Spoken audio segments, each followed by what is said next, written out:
Stay Together talk show. Your host, Reverend Rick McCain, along with my baby, my girl, my boo, author Brenda McCain, author and designer of Ife Designs, Brenda McCain. I got to throw that in there. Not just say author and designer of Ife Designs. Mm-hmm. Brenda McCain, how you doing? Just call me Sleepy Bambi. Well, you ain't as sleepy as I am. But I'm doing good. That's good. We got LP back in the house again. We got the contract all resolved, and he's back. And so you got the extra penny? Yeah, he got that, a little extra money. Strike. He's actually the only person that gets paid on this show. He don't realize that he's the only person that gets paid on this show. We have to stop. We do it for the love of Christ. He does it for the love of money. Money, money, money, money, money. Doo-doo.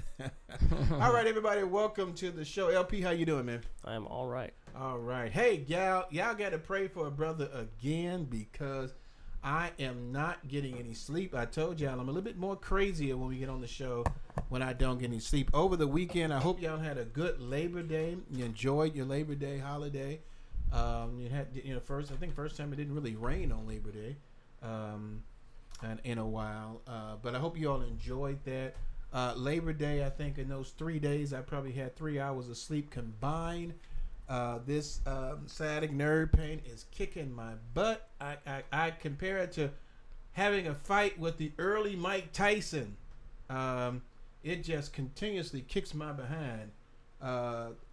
We're having the problem with that. So, it's just really hard for me getting some sleep. But hopefully, with this, chiropractor, it's only been 5 visits, and I know it's going to take a while. It's going to take about maybe 30 days or something like that before it gets to a point where it's tolerable. But man, it's like I go to sleep and this thing, it gets mad at me. Like, you got the nerve to try to sleep on me, and how dare you? The thing that drives me nuts, and I'm going to say this right now.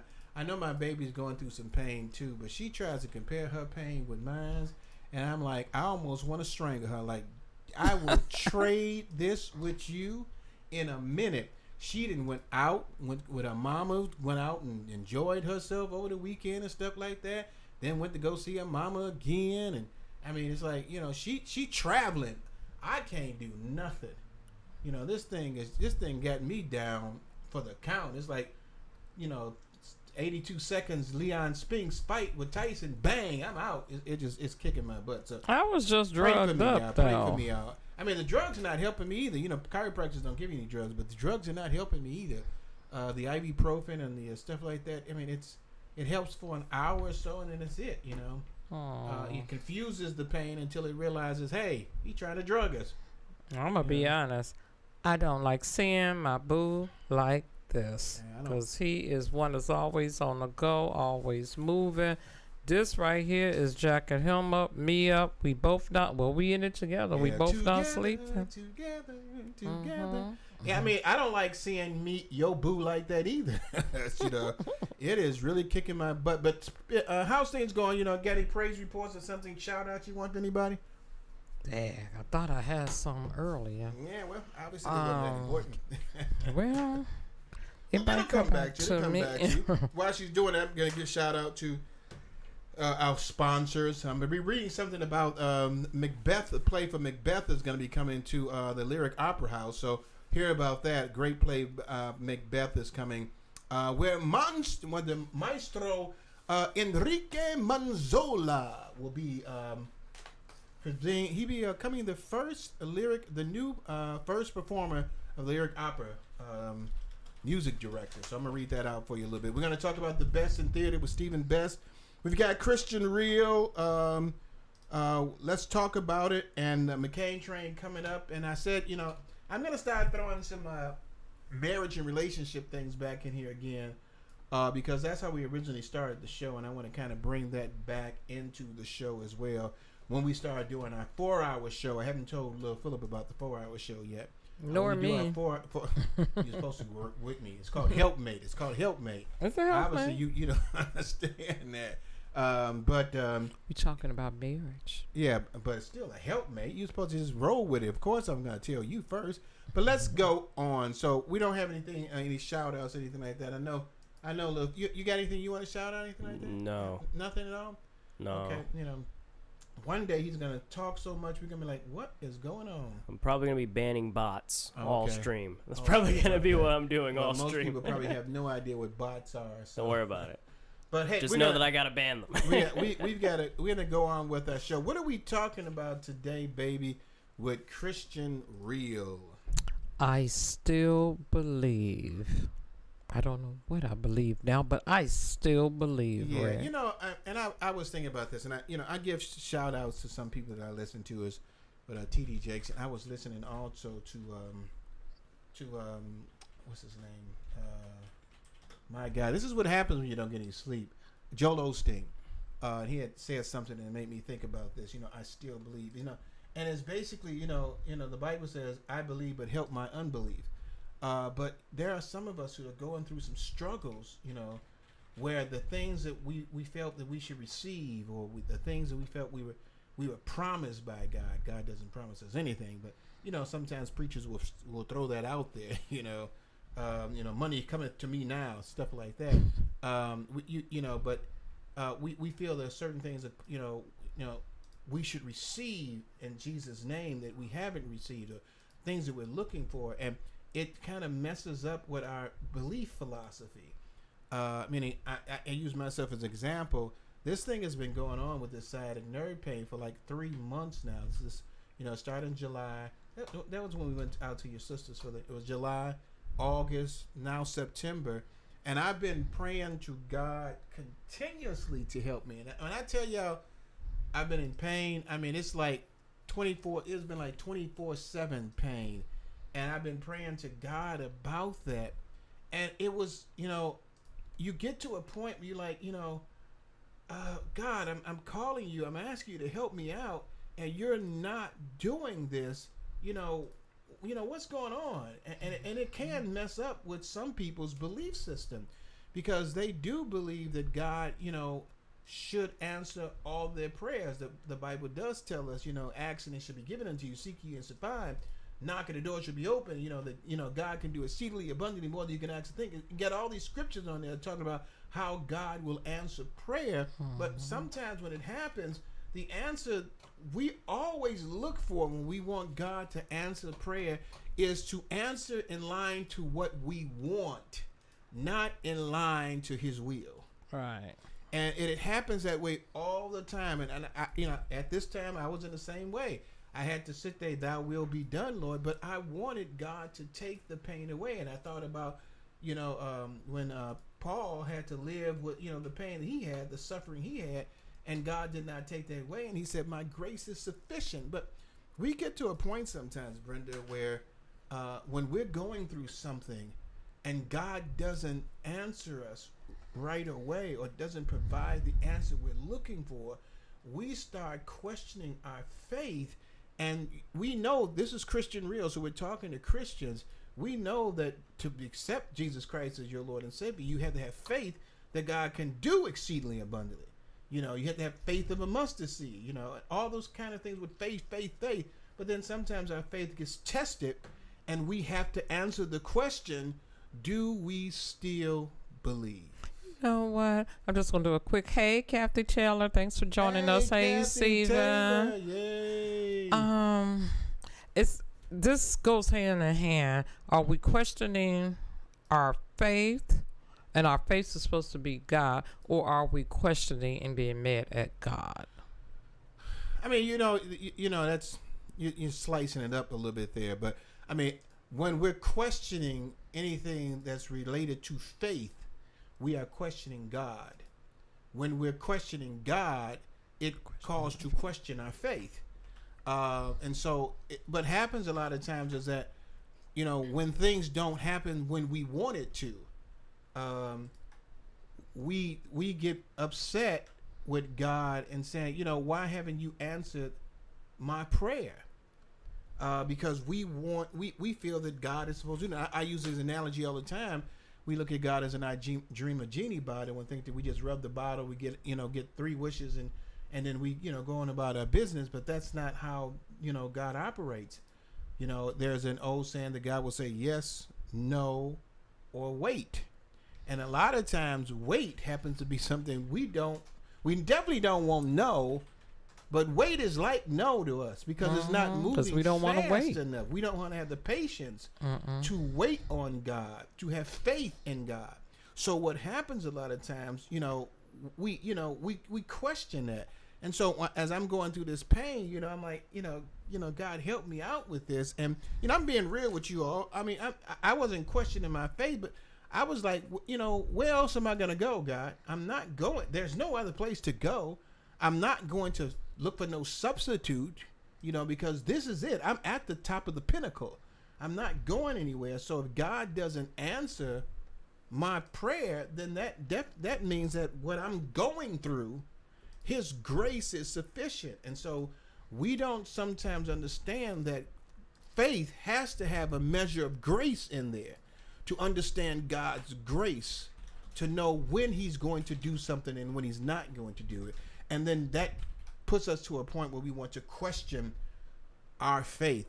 Do I still believe? And Satan is great with that, with bringing something small into your life to question it. And because what we do a lot of times when situations happen like this, if we want to be real as Christians, we compound things. God didn't answer this. God didn't do that. God didn't do that. God didn't. Is there a God? Do I still believe? God's not answering my prayer. And in some cases, like I've done as well, I will put the blame on me. Like, what have I done to displease God where He has not, answered, my request favorably the way I want?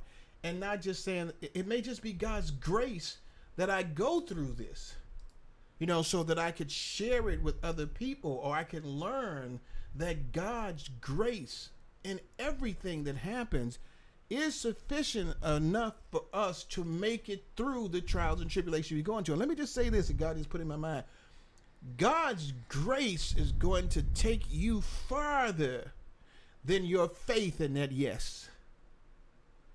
You're looking for that faith in that yes, or that faith in God doing what you want. God, I need this job. I'm going on this interview. I need this job. Let me have this job. And then you don't get the yes on there. And then you're angry that you didn't get that job. But God's grace is more powerful than that yes.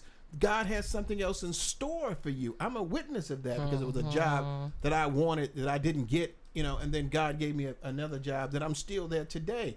But God's grace is much more powerful, much more sufficient than the yes that you're looking for, because the yes limits God, because it's your yes, not His grace. And His grace is more powerful than your yes. Well, I know this much. With both our ailments that we're dealing with right now, when God's ready to release us of this pain, I am so grateful, because mine started last November, and my pain is totally different than Rick's pain, but all the same, it's pain and it's very uncomfortable. But it's like, we done tried this and tried that. Come on, God, we don't want to do the surgery, but thing is, His grace is efficient enough to get us through this. Some people say, but you still alive. Yes, we are in pain. And and that is so true. That we are, you are still alive, but I mean, what Christian real is something we use to be honest about things, not to sit there and try to act like we're holier than thou and I'll never, I'll always trust in God. I never question God. Yes, everybody. The Bible tells us we all sin and fall short of the glory of God. So there are going to be some points where you're going to start questioning, God, what's going on? Mm-hmm. But we have to bring ourselves back to the Word that lets us know that God, this is the great I am. He can do exceedingly abundantly. I love that thing. It's His grace. It's His mercy. It's what He provides. When you accept Him as a Lord and Savior, you live off of what He provides for you, not for what you want. And it has to be that way, because God will give you more than what you think you may want something like, just a job. He might give you a career, something that's going to change your whole perspective, your whole financial income. You're looking for a job just to make it through. And I want to say this to some people right now. I'm sleepy, and so God is bombarding my brain with everything right now. That business that you're looking for, COVID did not stop it. Continue with it. Have faith in God's grace. That right now, that the only thing that's happening, if you said that God called you to do this, don't look at it as that it's a no or you didn't hear it. Still believe. I still believe that God can do this. Still walk in it. Still plan it. Still have your dreams. It might be a dream deferred, but it's not a dream denied. Continue to go forth with it. You may be having a problem with the bank not giving you the finances. You might be having some problems with, trying to find the right people, or, the right place, or, the place you was thinking about. That person doesn't, is not there anymore. They didn't close it down, or you can't get the finance for that anymore. But it's God's grace. You still need to have faith and still believe that God is going to open that door. Don't give up because the situation has changed, because God never changes. And so, and when we're at the point where we're saying, do I still believe? It's not a question that you should ask God. It's a question that God is asking you. Do you still believe that I can do exceedingly abundantly more than you can ask or think? So when I say I still believe, this is a question that God is asking you as you go through the trials and tribulations of your life.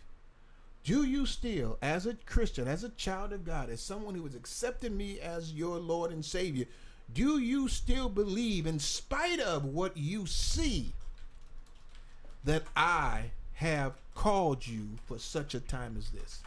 I still believe, no matter what I'm going through, I rather believe that God will fix it than not believe that he will fix it. And I know he's the only one that can fix it. Yeah. No matter what pills I'm on, no matter what doctor I see, when God's ready to release the pain in my foot, he's going to release it. And it's going to feel like I've never been through nothing. And, I use that as an example because you got doctors and stuff like that can help you with that. God has created all things. So a chiropractor is God helping you to fix it. I know with the damage that I've done to one of my vertebrates, this happened to me like about 25 years ago, and now it's just a reoccurring pain from that. I don't know how it happened, but God has doctors. It's like some people, afraid of taking these vaccination shots. The same people who are afraid to take the vaccination shot, who has been taking shots all their lives and didn't know what's in there. You don't know what's in the flu virus. You didn't know what was in the smallpox, and when they gave you shots and stuff like that, you didn't know what the doctor was shooting up your gums when he was getting ready to do something with your tooth. But all of a sudden now you don't want to take a vaccination shot because you don't know what's in it. You didn't know what. I read the stuff. You still don't know what's in it. Some of those things they have in there, you don't even know the terminology for it. And most people don't read it. The doctor said you need this, take that, take this. You go to Walgreens, pick up your subscription, and you put it in your mouth. And that's it. That reminds me. Thank you for saying that. I forgot to put in my prescription. I got to put that in tonight and on pick it up tomorrow. On the side note. We have faith in these people. But yet, you're sitting here right now. Somebody is listening to us right now. And you're wondering how you're going to pay your bills. Believe me, I know that feeling. It happened to me before. You haven't listened to the story long enough. We always share about something. I mean, the job that I have now, heck, we thought we was going to lose the house. Nobody was working. Couldn't pay the bills. We had so many foreclosure letters coming to our house. It was ridiculous. I went out to this place called the Shrine in Indiana. Sat there for 3.5 hours waiting for God to say something. And the only thing God told me was to go home. He said so. Now the question was, do I still believe? I was going through a hard time. I mean, we had foreclosure, dates when the foreclosure is supposed to come, all that kind of stuff like that. Even though with foreclosure, they'll give you a date and you could be still there for a year or two before they actually put you out of the place. But that's beside the point. At that time, I'm freaking out because I didn't want to have that. I was sitting there for 3.5 hours just waiting for God to do something. He said, go home. Go home? I mean, wait a minute. God, I've been out here for 3.5 hours. Go home. Within less than a week, I'm working. I still had faith that what God was saying, he said to me, I want y'all to hear this. Oh, I love God so much. I was wondering if God was going to keep my house. I sat out there for 3.5 hours, and the only thing God said to me was go home. At that point, God had already resolved the issue by proclaiming to me that I should go to my house. And that because of that, I was able to go home. What do you got this look on your face for? Oh, I don't. Okay. Go ahead, just continue to do you. Just by God saying that, he said, go home. Now, at that time, I did not pick that up. But to understand what God was saying, we have to still believe in God. He said to me, go home, and I'm still in at home today. That's all he said. And then I kid you not, in less than a week I was working. I went to an interview on Wednesday. They hired me on that Friday, and Monday I was working there. That quick. But I was not in line with God because I was so concerned about him giving me the yes that I wanted. I didn't understand the grace that he was giving. And I stood out there saying, God help me, God help me, God help me.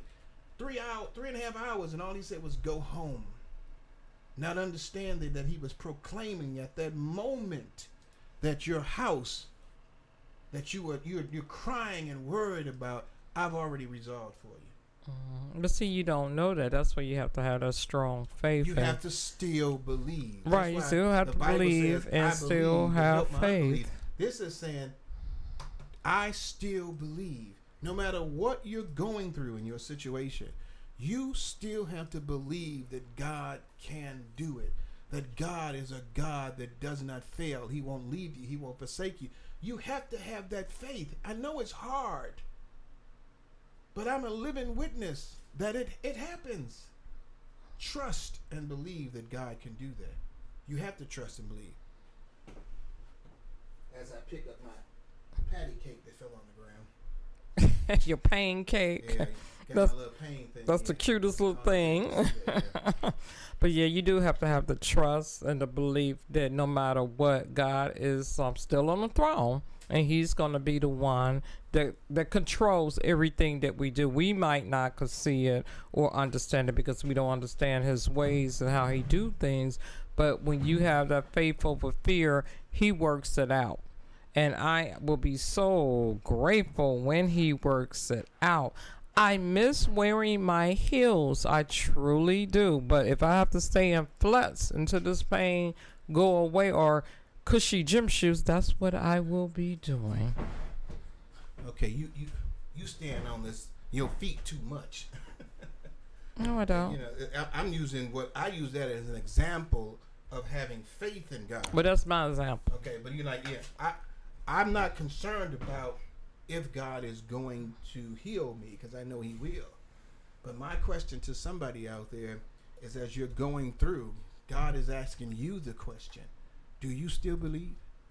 Do you know that God will not leave you? Do you trust him? In spite of everything you're looking at, do you not know that God has already seen it through? That the storm that you're going through, that God has already brought you through? You're looking at where you are instead of where God is going to take you. This is one thing that I saw that Shalane, what was that? I can't even think of the girl's name now. Lathan. What is her first name? Shalane. Shalane Lathan. I was looking through the thing and stuff like that, and I saw the thing. I told y'all I'm sleepy, so don't get mad at me because I can't pronounce the name right now. But she said something that I really liked in one of her videos, and I'm looking up the correct thing. She said, get into your joy. You need to get into your joy. The Bible tells us that the joy of the Lord is our strength. So you need to get into your joy. When you're going through the rough spots right now, get into the joy of the Lord. Understand that God will not leave you. Get into your joy. When you're going through a hard time right now, I want you to just get into your joy. Call those things that be not as though they were. Start believing that God is already opening the doors, and start professing it and proclaiming it and thanking God for it. You know, one of the things I was thanking God for when I had this pain, and the guy was telling me I might have some mild arthritis, I was saying to myself, what I have will not destroy me. It will not kill me. It's something that I'm happy that I had that. I mean, because I usually don't be in a lot of pain. I really never go to the doctor, anything like that. But I was thanking God that what he had provided, he could heal, which I know anything he can. But I don't have to worry about it with being cancer or something that was deadly. It was just, deteriorating vertebrae that can be healed through time. Now, the pain is killing me, but I'm thanking God that, wow. And that's why I say sometimes this is the worst thing that can happen to me. I'm blessed. Get into your joy. What's stopping you from getting into your joy? You need to ask that question, because right now God is saying, do you still believe? And the way you still believe through the hard times you're going through is get into the joy of the Lord. Get into your joy. Okay. So now Lathan put that out there. Nathan, yeah. And I heard that. I listen to it. I see things on YouTube, Instagram, all that stuff like that, and people will be saying something. And I'll pick up something they say. I'm like, that's really good, because a lot of times what happens when we don't hear that yes from God, we get into depression. We don't get into the joy. I mean, I was looking at, somebody was saying they were trying to do a movie, and they got turned down 32 times for the not a movie. They were trying to do a business, and they got turned down 32 times. And the 33rd time, the 33rd place they went to accepted it, and that person right now is a billionaire. He still stayed into his joy of understanding. What is the business? Huh? What's the business I can't remember what the business. I just heard the story, so I didn't get a chance to look up the business. But it was what I'm saying is that just because something doesn't work your way, and people don't see what you see, you can't get discouraged. Get into your joy. Still believe that God will make a way. Christians, we're talking to Christians. This is Christian Real. The thing is, I still believe whatever you're going through right now, I want you to still believe. God has asked you the question, do you still believe in me? If the answer is yes, get into your joy. Get into your joy. Into your joy. Hey, we're going to go on right now. Man, I'm feeling so good. I must have slept all day. I'm feeling good. We're going to play some music, and tell y'all, for most of y'all who have not joined us yet on Facebook, you're on Soar Radio, 2-time Stellar Award winner for Best Internet Station of the Year. Come join us on Facebook. You see the beautiful Brenda McCain in the middle. LP Production is on the right. I think that's the right or the left. He's on the left, and I'm on the other side on here as well. We're going to be playing some music for you this time. You're going to be here. And I said, I believe. You know what? I love my girl, Fantasia, because she sings a song. Yeah. I believe.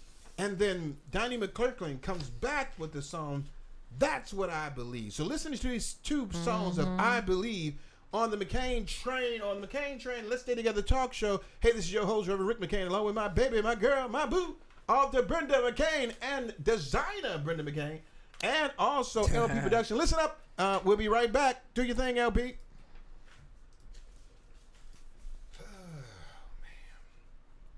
All right.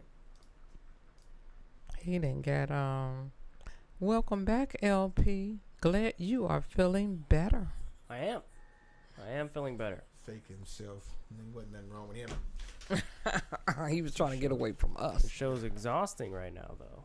Huh? Every time I ban someone or report someone, I gotta write. That's why I'm tip tapping away. I gotta write a report every time I do it. What we got? Hey everybody! Thank you for being here. Go out there and tell somebody. Share this link with somebody and let them know that we're out here. We'd appreciate that. What you got, baby? You want to lead with the Lyrie bird? You can talk about the Lyrie bird and I'll say something about it. You? I don't know if you can get that up there for that Lyrie bird. Let's see if you can, because they got a video out there. Look on Lyre Lyrie bird. Yeah, this is a video bird about this Lyrie bird. But go ahead and show this. This made me laugh so much. It's kind of funny.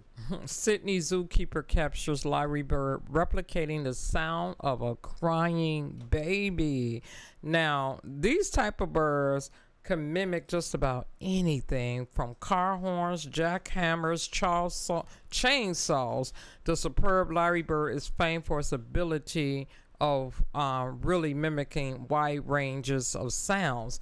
But the bird mimic a baby, and they trying to figure out how did he stop mimicking a baby. That's something that they claim that not too many people come to the zoo with crying babies. Yeah, I mean it's amazing to me. You can always say, just look at God, how this bird can hear a sound of a baby so much that he didn't just do wah wah. He did variations of a baby crying. In some cases, doing that. I mean, it sounds so much like a baby. It blew me away. I don't know if LP could share that video on the thing on the side, but you guys got to see this thing here. It just blew me away when we heard this bird doing this.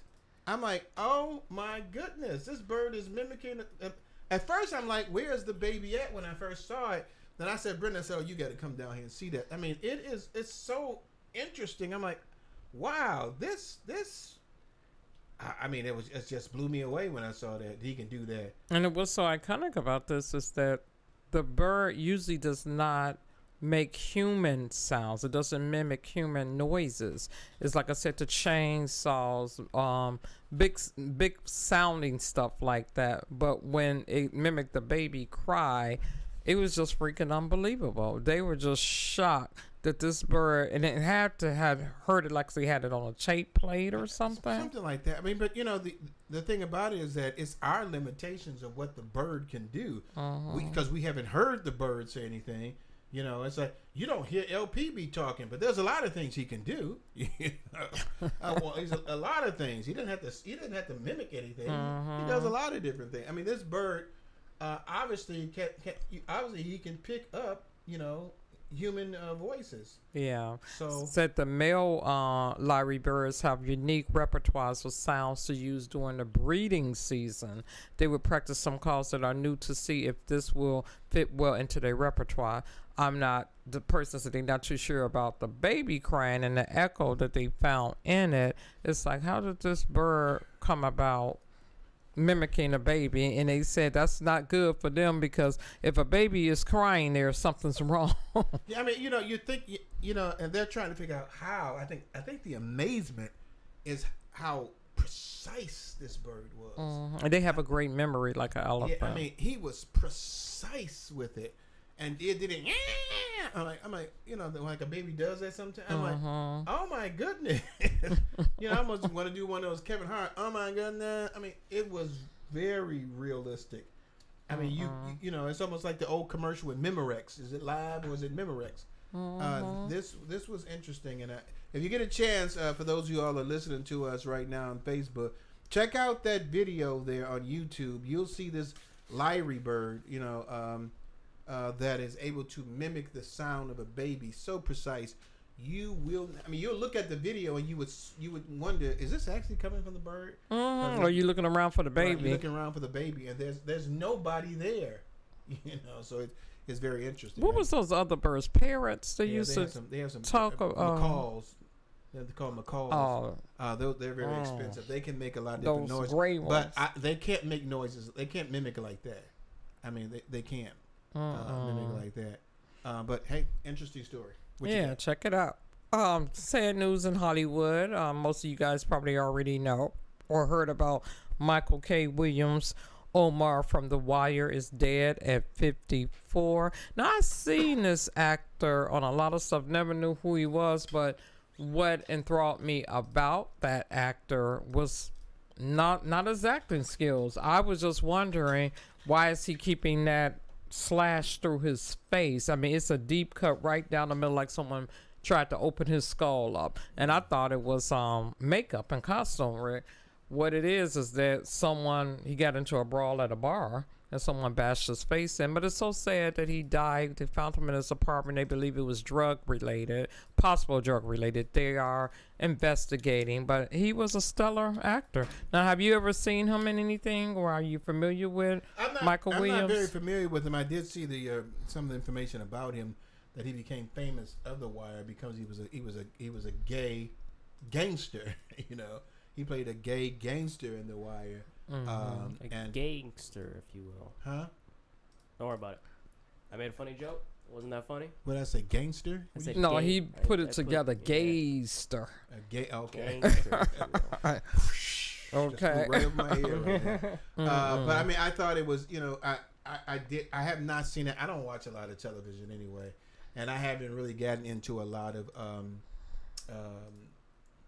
network shows, you know, other than, you know, channel 2579, the major stations. I haven't went to, you know, Netflix and, you know, Prime Video and Hulu and all those other places that seem to be having a lot of movies out there that you got to pay so much money just to see. So I haven't really looked at that, but it is a sad situation that he passed. They said it might have been, you know, because of overdose, and so it never seems to fail that people just don't take some of these things serious. You know, taking drugs is a deadly risk, and you play Russian roulette every time you do that, and you have so many people who have died at a young age, from my age, of, you know, from 60 years old.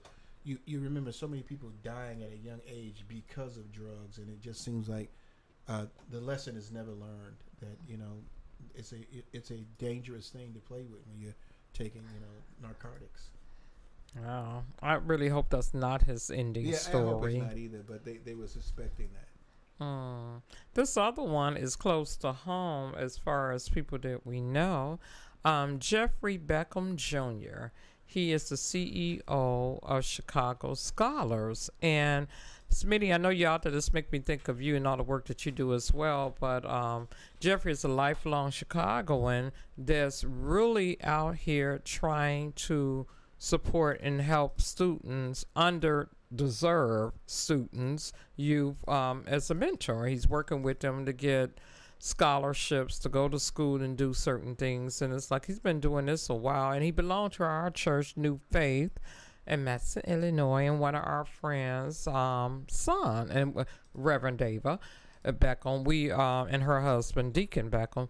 This is great fruit right here that they produce. He's been a member over there for 24 years, working with the youth and helping them and preparing them to do certain things. And it's so nice that someone else is out there to do that, right? Yeah, I mean, it is nice that someone's out there that's doing that. You always need, you know, a brother's keeper, you know, someone who is going to, you know, care about someone else and play it forward. The younger generation stepping up and doing that. Unfortunately, you don't hear about a lot of this on the news, because the news in most major cities want to, you know, put African American and people in color in a negative light most of the times.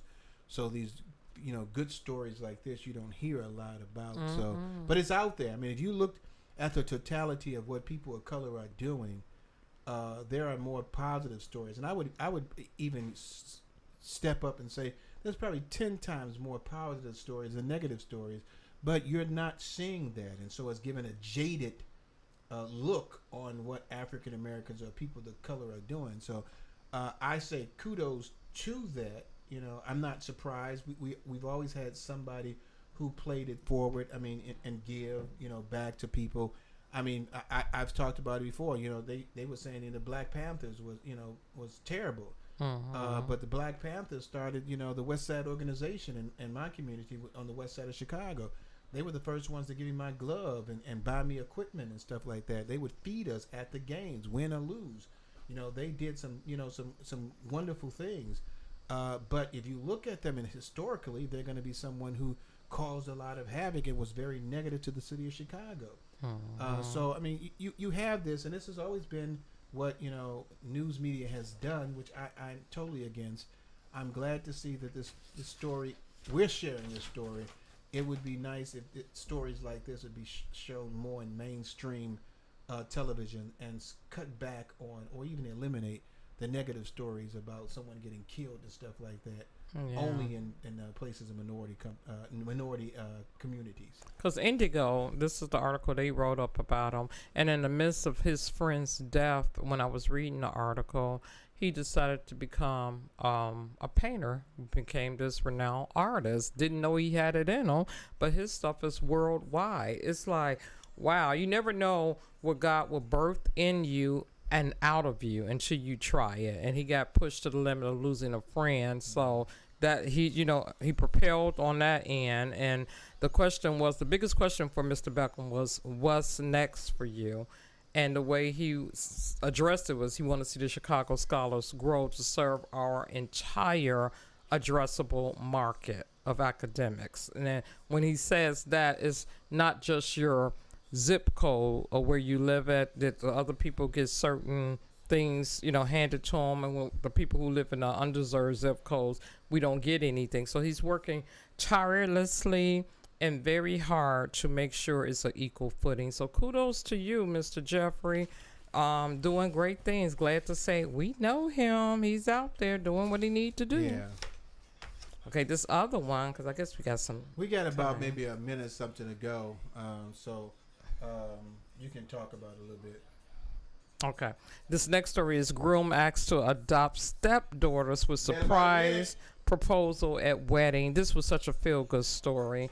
Guy married girl, had 2 daughters, and during the ceremony, he gave them a proposal to actually adopt her daughters. If that's not beautiful, I don't know what is. This took place on August the 13th, and the wedding went viral because you do not see good things like this. You don't even hear about it too much. Usually couple get married, the kids automatically. So, we're going to come back and talk a little bit about that again because we're about to get ready to come back in to the show in a minute. I'm going to read this room 10 seconds. To adopt step daughters with surprise proposal. Oh, okay. Yeah, we can share that. Back. All right, everybody. Welcome back to Let's Stay Together Talk Show. Your host, Reverend Rick McCain, along with my baby, my girl, my boo, author and designer Brenda McCain, author of a great book, Walking Upright, and designer of eFade Designs. If you want to learn more about eFade Designs, you can go to efadedesigns@gmail.com or check her out on her other avenue, which she's doing excellent on. It's Club 50. You can go to Club 50, theclub50.com. You can find out about articles on Club 50. And then also right on there, you'll see some of the designs she's done for other clients, and you can contact as well. She's doing excellent.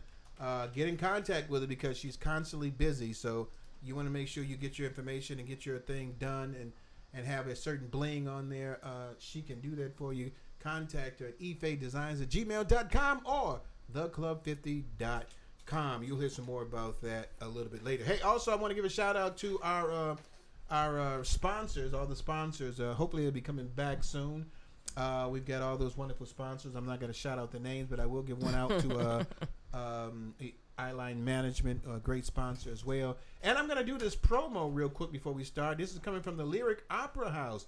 Lyric Opera of Chicago presents Macbeth, Shakespeare's frame drama, and Verdi's musical genius combined in this stunning portrait of a power-hungry couple and their bloody ascent to the throne. A riveting story is brought to life in this new production and features some of the most thrilling music in opera. Macbeth features an all-star cast and maestro Enrique Manzola in his first performance as Lyric's new music director.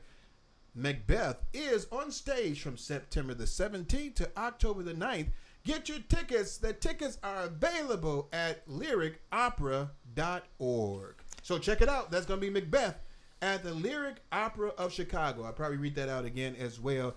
Let's go. What we going to be talking about on Let's Talk About It, baby, my girl, my boo? Ooh, how many times, Rick? How many times should I forgive? This is a good one to me. Yeah, it is. There's a scripture in there where they ask Jesus, how many times should I forgive? 7. He says 70 times 7. And so the question is always sometimes on, forgiveness. How many times should I forgive? And I think sometimes when people hear this, they think that, God is saying that you should forgive somebody that many times. There's an unlimited amount of forgiveness that you should forgive someone from. But forgiveness doesn't mean allow someone to take advantage of you. And so I want to talk about that a little bit, about how many times should I forgive someone from doing something. It's very important that we understand that forgiveness, we're not talking, see, a lot of times people say, well, I forgave them for myself. We ain't talking about that. You're doing that for you.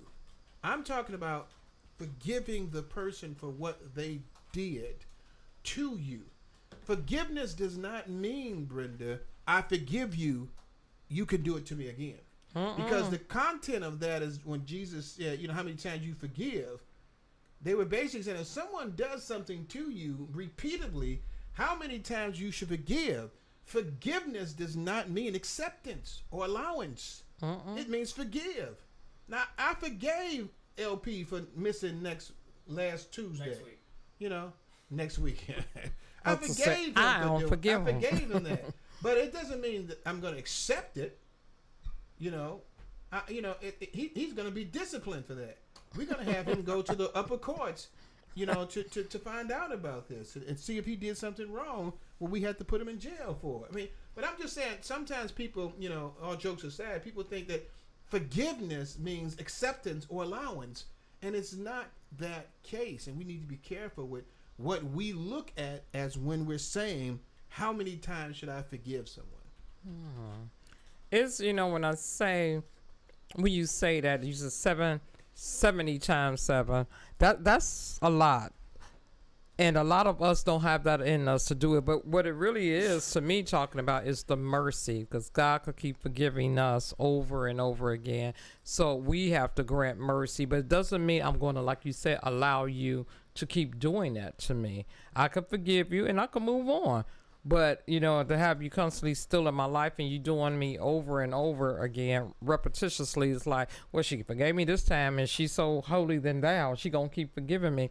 We're not talking about that. What we are talking about is God granted us mercy. So he want us to grant people who done us wrong some mercy. And a lot of people keep forgetting that's what forgiveness is all about. Without no end is basically not the 70 times 7 that you're doing that, but without no end, there's no limit on it. But it's not like he's playing you for a fool or you going to be played for a fool to do that, to forgive someone. But to me, it is, I could forgive someone who wronged me, but I don't have to be around them and I won't forget it. I just forgive them for it. And it could be over and over again. Yeah, and the thing about it, what God is saying is, it's 7 and 77 times. Is basically saying that we're supposed to have unlimited desire, unlimited will to forgive because we are of Christ Jesus. Because God forgives us every time we ask for forgiveness for our sins. God forgives us, and he, though we were red as crimson, he said he'd make it as white as snow. And so we're trying to lead a life that is similar to what Christ would do. As you see people, what would Jesus do? What would But it does not mean that by forgiving someone, I'm supposed to allow them to continuously do something to me that hurts me. And I think sometimes people get confused with that. There is nothing in the Bible that tells you that forgiveness means acceptance. Right. Okay. someone could, you've seen many times we watch TV, we watch Dateline, something like that, and they kill an individual, and the woman comes up there and she says, I forgive you. Now, a lot of times those persons is doing that for themselves so they can move on. But when they say that to the person, and if they actually mean it, they're not saying, I'm accepting what you've done. They're not saying that, I'm allowing that, I'm letting this, go. It's still going to hurt them. They just don't want anger and hatred to build up into them, right, so they can start resenting that individual. There's a lot of times when a child dies in a family, the husband and wife can't succumb the pain, and they split from each other because they can't forgive the situation. Yeah. But what happens a lot of times with people is that they feel that forgiveness means acceptance. And there are things that people will do to you that you don't accept. You owe me $1,000 and you can't pay it back. I'm gonna forgive you, man, but I'm not gonna. Don't come back to me and say, "Hey, can I borrow another $1,000?" I said I was forgiving you. I didn't say I accepted. I'm not crazy. I'm not gonna give you some more money. You done messed up my car, and I'll forgive you about it, and I get it fixed up through my insurance. And then a month later, you're like, "Hey, LP, can I drive your car?" Are you crazy, dude? I just had to spend $4,000 on my insurance company to get this car fixed. I'm not gonna let you use my car again. And see, some people think, well, you said you forgave me. Well, okay, yeah. But I ain't forgot about what you done, man. I haven't forgotten about it, nor have I accepted. And so that's the thing that I think that some people need to understand is that when he says, how many times should I forgive? The Bible gives us the answer when he says not 7 but 77, that it is unlimited, because you would assume 77 times 7, a person is not going to come to you that many times and do something that you need to forgive them for. You would hope not. I'm sure Guinness Book of Records would love to have that be out there. And she lets him back in. She hasn't accepted what he does. Now she'll ignore it and act like it's not there sometimes. But you haven't accepted. She knows that, but she forgives him because of the love that she has for that individual. And it's all right to have love for someone, but you don't have to allow them to repeatedly do things over and over and over to you again and try to use the word of the Lord as your reason for doing it. It can't be that. That is not biblical. God tells us even in marriage that if someone's doing something wrong to you, you can depart for a season. You ain't gonna have nobody sitting there, well, that's your husband and he's beating you, just stay there. Any preacher that tells you that, please get out of that church. Yeah. No. You can go through counseling with that person, but there's a time that you need to separate from someone. You might have a friend that way. That constantly keeps using you. And you keep on saying, that's my girl. I'm a forgiver. And sometimes when people see that, they use that to their advantage. Oh, I know Brenda's going to do that. I know Brenda's going to forgive me, so it'll be all right. She'll be mad for a little bit, but I'll be able to come back again and do something with her or get something from her, and she'll be, fine. She'll fuss a little bit about it, and then she'll give it to me. That happens in certain things. But the thing about it, we need to understand that, forgiveness doesn't mean that I accept what you do. Did you have something you was going to read out on there? Actually, I intertwined it in with you because that scripture comes from. That you have there, and you just intertwined it that quick.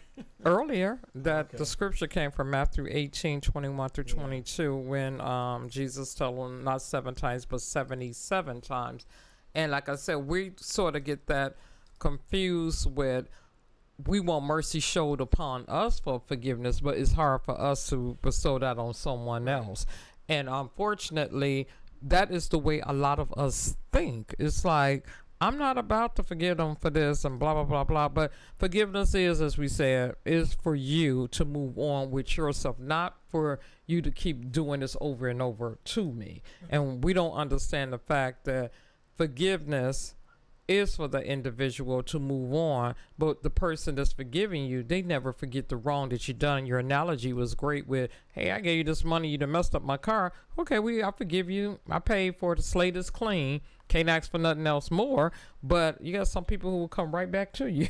Yeah, you do have that. And, to go, to the other side of it, when we say how many times you should forgive, what happens a lot of times with people is that they have a limit. As you say, do me once, do me once, shame on you. Do me twice, shame on me. Fool me once. Mm-hmm. But the Bible does not have a limit on that. Society, humanity has it. Everybody has a limit of how many times you can do something to someone that they're not going to forgive you. Yeah. And even with that forgiveness, they're not going to accept. But there's just some people that they're not gonna forgive you. They're not going to talk to you. They're not going to like you. I mean, I think of a historical when I look in sports is with Michael Jordan and Charles Barkley, because Charles Barkley said something about Michael Jordan's. He said something about, I guess, his book or his shoes or something like that, and Michael got offended, and now he doesn't want to talk to him anymore because he got angry about what he said. I mean, it's supposed to be your boy. You don't like what he said about something that you forgive him. They still ain't talking now. I use an example also long ago, before I was blessed to have Brenda in my life as my forever mate. I was talking to this young lady, and her brother was saying, God, you all argue with each other so much. I don't see how y'all stand together with each other. And I told him, I'm like, he said, me and my girl, we don't argue at all. And I'm like, y'all are going to have one argument with each other, and you're going to figure out how strong your relationship is. They had an argument with each other and broke up.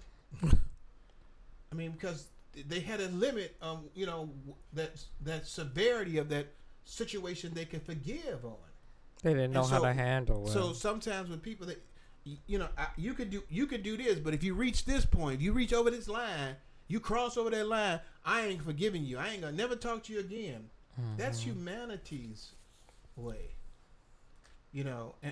And let's talk about it. Is basically saying, hey, what is your limit to how you can forgive somebody? Do you have a limit?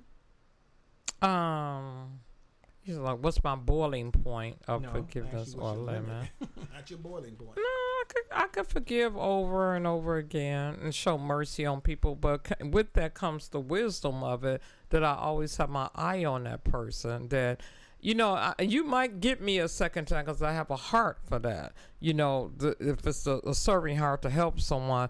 But after that, it's like, it's a wrap. And I know just recently someone said to me, it's like, oh, Brenda, you don't grant grace. And I said, yeah, I do. I look at all of the aspects of it, but I'm not going to keep on and on, letting stuff slide with people. It's like, you got to cut it off some way. So my thing is 3 strikes with that. Hey, I want to tell LP, this is not the Club 50 show, so you can take that off until it's time for Club 50. No. So people up there like, are we looking at Club 50? No, you're looking at the Let's Stay Together talk show right now. I mean, I don't have a limit on it even, and you said it, very good.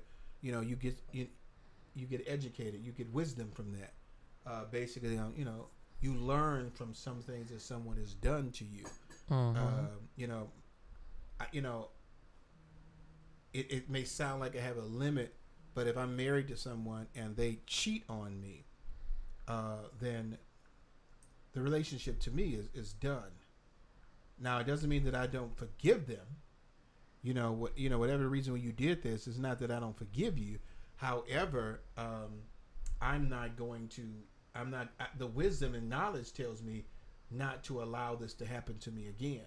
Mm-hmm. And you may do some other things to me that I will continue to forgive you for, but it doesn't deter the wisdom of understanding that this is not a direction that I want to go into anymore. And so I think in some cases people should do that, but the people who just get angry and never forgive, you're putting a humanitarian or a human timetable to something that God has given no limit to. And so we have to be, very careful with that. I'm trying to see, like, I'm seeing that Vanessa's coming in. I wanted to put that seat over there for her. But, I mean, it's just, important that people understand that. And I think we're doing a good time on this right now. You got anything else you want to add to that?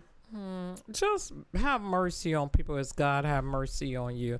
Because as I could honestly say, if God never forgives me and have mercy on me, I'm done. So that's the way he wants you to look at it with other people. So just, have a little mercy on them and stuff, but be wise with it. Right. And just realize it's no repeating, no repetance of coming back with what you done before. Let forgiveness has wisdom.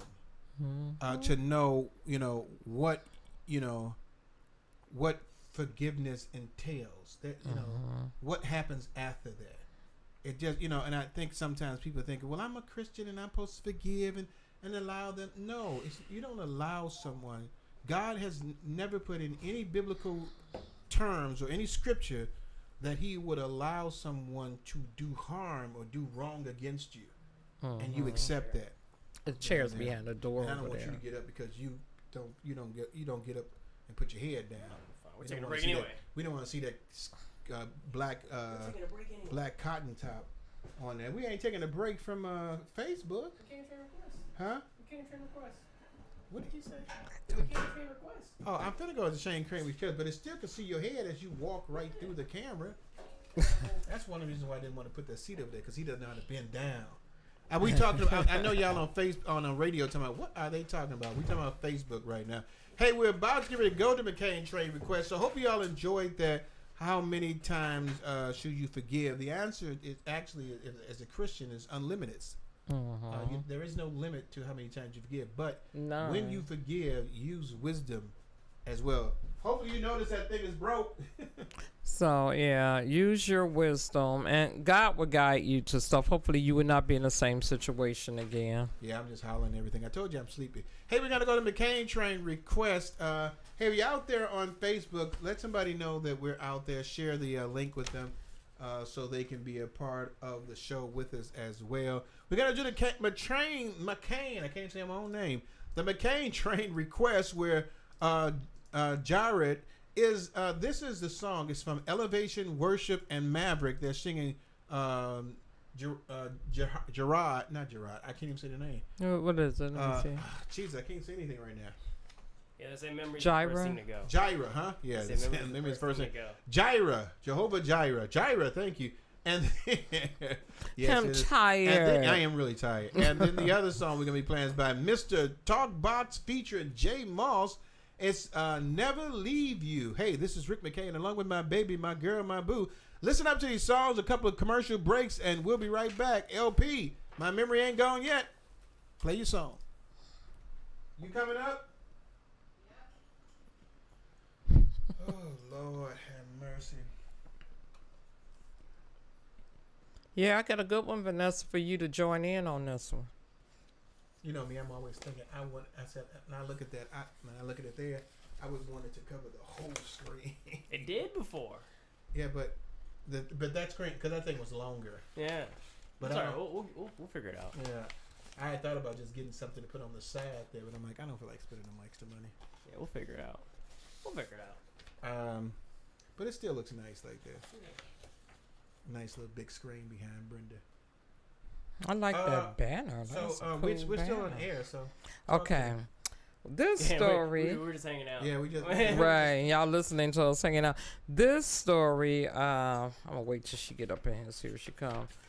It just got me. Today was on the fall opening season of The View, and Whoopi and Joy were having a fit because they're trying to replace the McCain.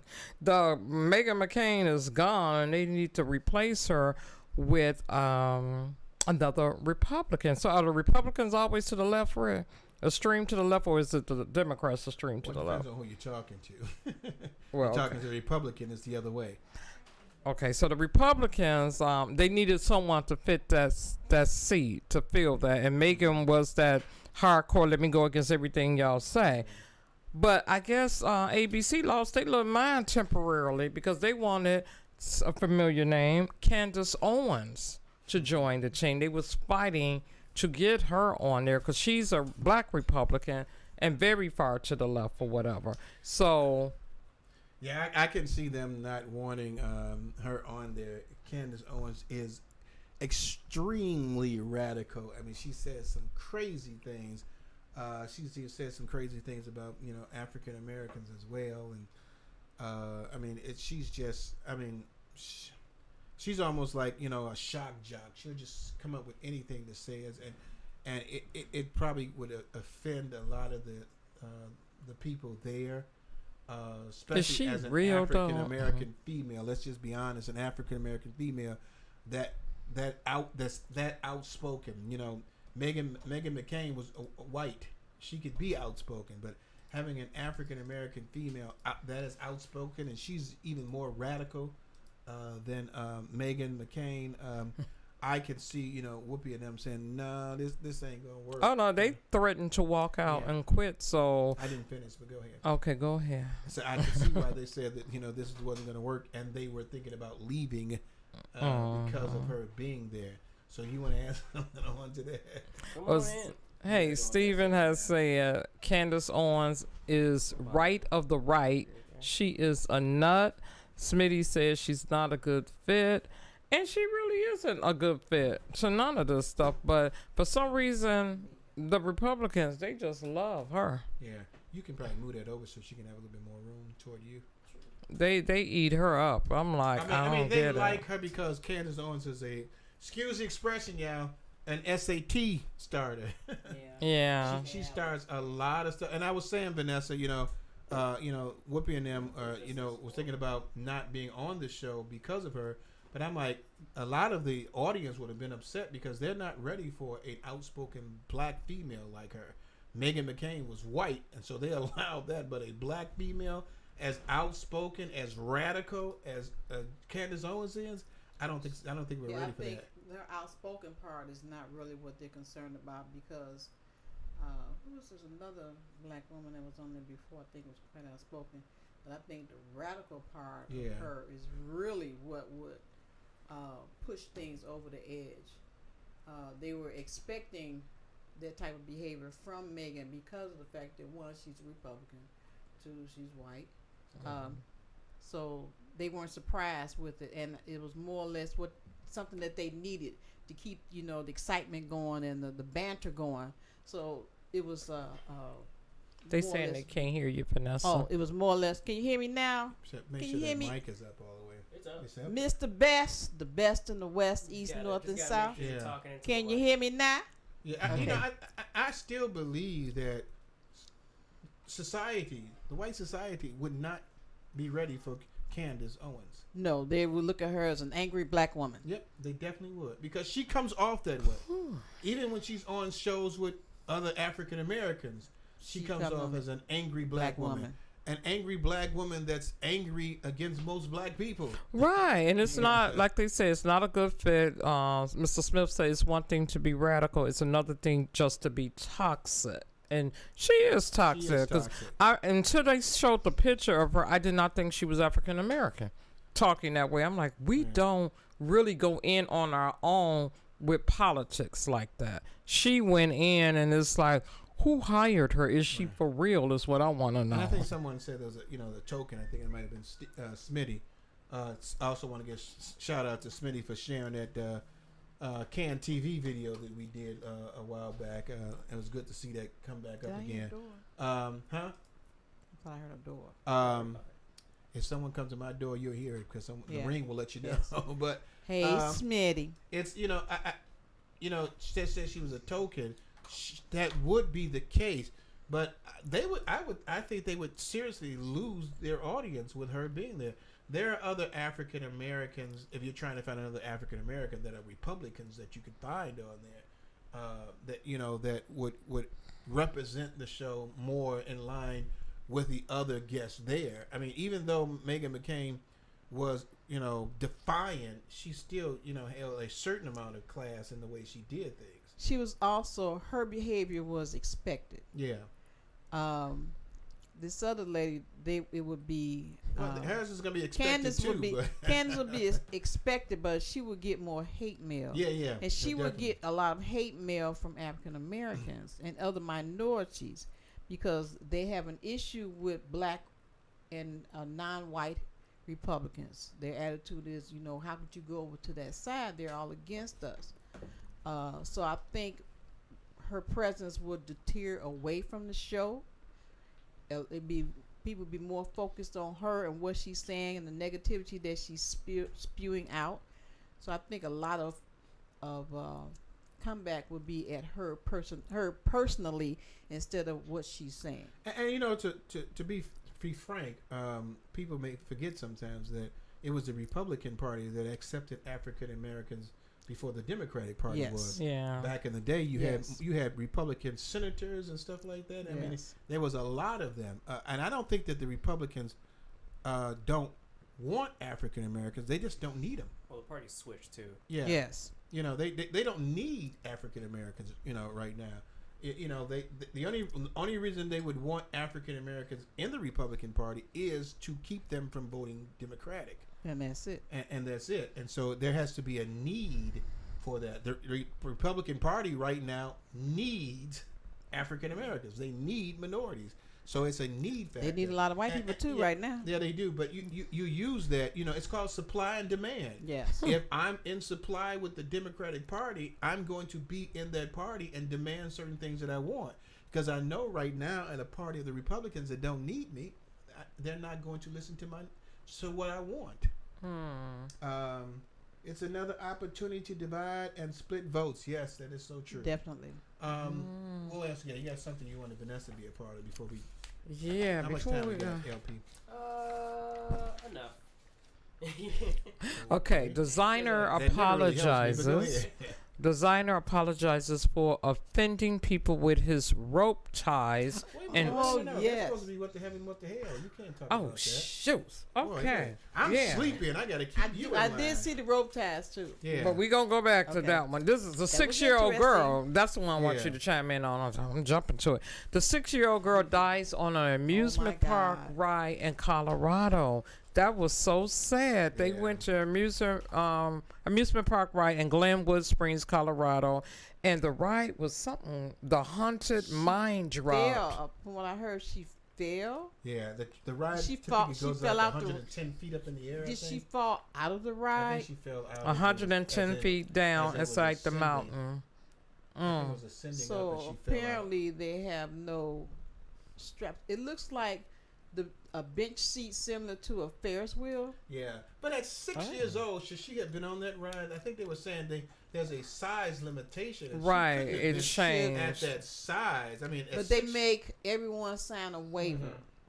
So you just signed your baby's So yeah, they made everyone. Well, let me put you like this: at 5 years of age, Latrice threw a tantrum out of this world because she could not ride the American Eagle because she was too short.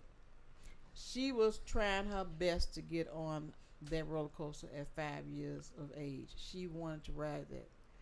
So the next year, when she was 6, she was tall enough, and she got in a ride with a girl that was, I think, 14. She was the only one she could find that sit in the front seat and rode the roller coaster. So this little girl probably liked things like this, and Latrice was just a roller coaster person. She loved roller coasters. I mean, this girl really had a fit because she couldn't get on this roller coaster. So this little girl probably was eager to get on it. The problem was that with the American Eagle, they were strapped down with that type of seat that I was looking at on the news, that bench seat with just the rail. Oh wow! That's what it looked like. It just dropped straight down.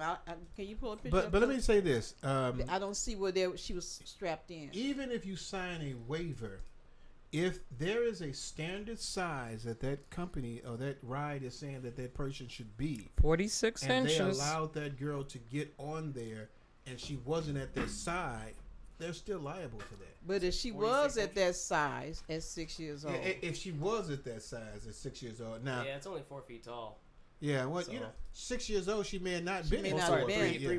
3.8 feet. So I can see a 6-year-old hitting maybe maybe not. The size limit, yeah, 3.8. When I graduated from 8th grade, I was only 4 feet 11. So yeah, really? Yes. Wow, I graduated 5'6" and stayed 5'6". I'm just saying, if there is a size requirement, that waiver cannot supersede that size requirement. That waiver is basic for everybody, saying if something happens to you, you took the risk. Yes. But if there's a size requirement, then the ownership is on the company to make sure that no one gets in there that's under that size limitation, regardless to the waiver. So you've already broken your first rules and regulations of what a size limitation should be. So the waiver is non and void because you've already broken that. Well, they said some of the rides have aged in height requirements. According to the Parks website, the Haunted Mine Drop has a height minimum of 46 inches. Yeah, and it's sad, though. I mean, the ultimate thing is this little girl died because she wasn't strapped into the thing properly. And how tall was the little girl?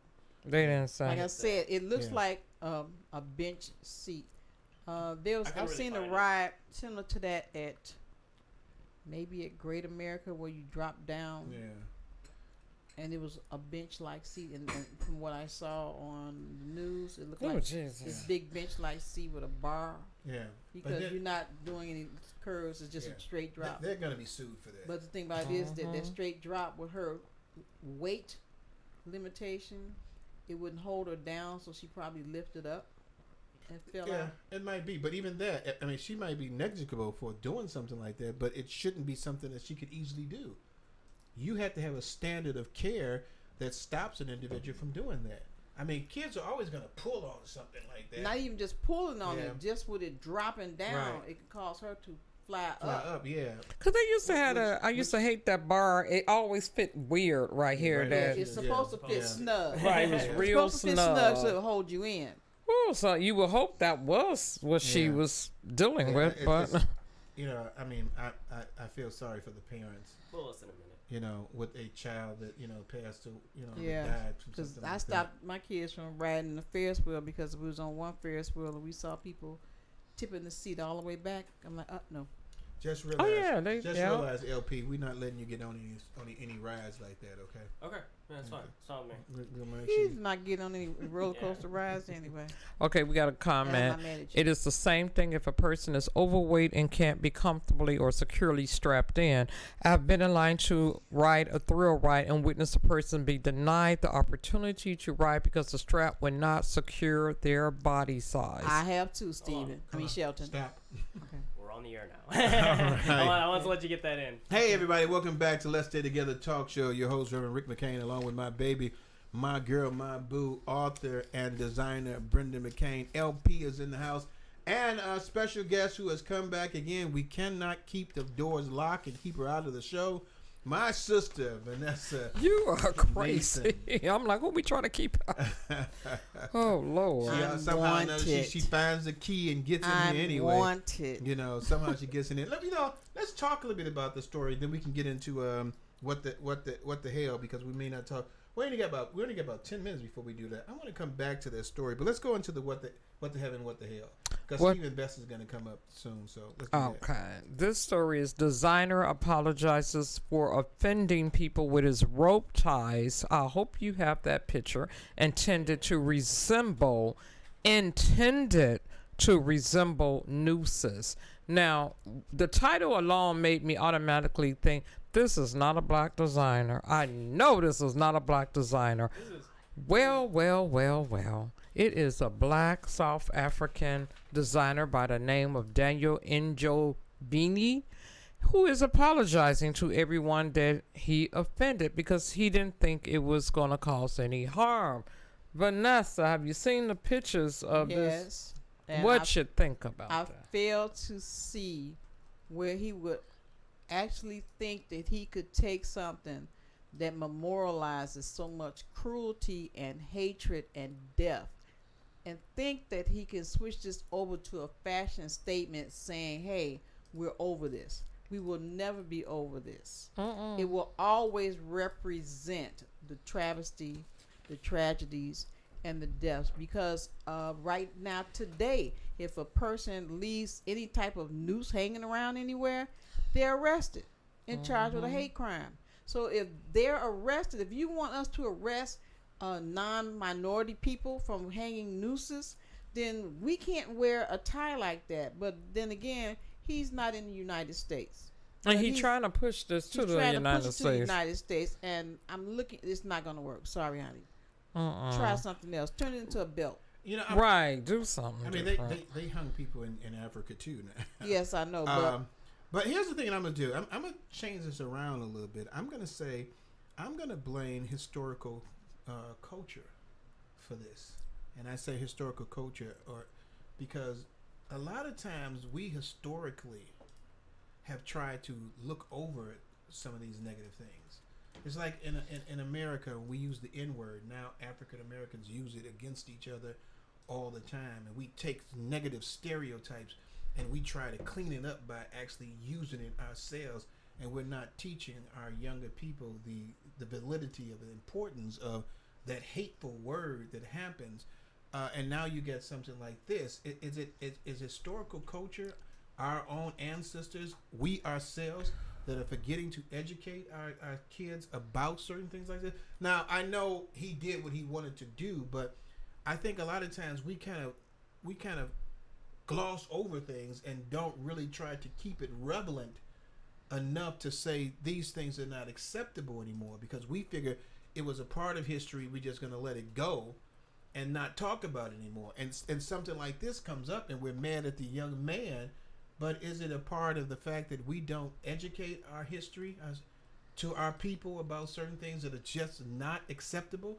Because to me, the N-word should never be acceptable. It should never be something that you use against another person in any way. You can't clean up that word. But historically, we've tried to avoid it by making it seem like it's what's up, ma, and do that. And this is just another thing where I think historically we have failed to educate our people on how violent and how hateful that is. It's like picnics. You know what picnic used to be. But yet, you know, black people go on picnics. You know, hey, let's go to picnic. Do you not understand the symbolic nature of that word? And so I just think that in some cases, our historical culture has forgotten to educate and continues to educate our people about what is not acceptable. Okay. Let me say what he said. I thought, this is what Daniel said, I thought, what is something new that has never been done in fashion? He said of his considerations in creating the brand. I asked myself, can the same rope that has been used to take someone's life, so he's aware of that, can be used for a better purpose? No. He explained, can the same object be used in a different way? So I thought of the tie. You crazy. It's no, like you said, a belt would have been more acceptable with that same noose on the side, but something hanging off of your neck, it didn't go over too well. And he's just not understanding why so many people see this as something bad. Those are his words. Yeah, and again, I say again, it's some of our faults on that. Now, granted, younger people nowadays don't listen to their elders like they should.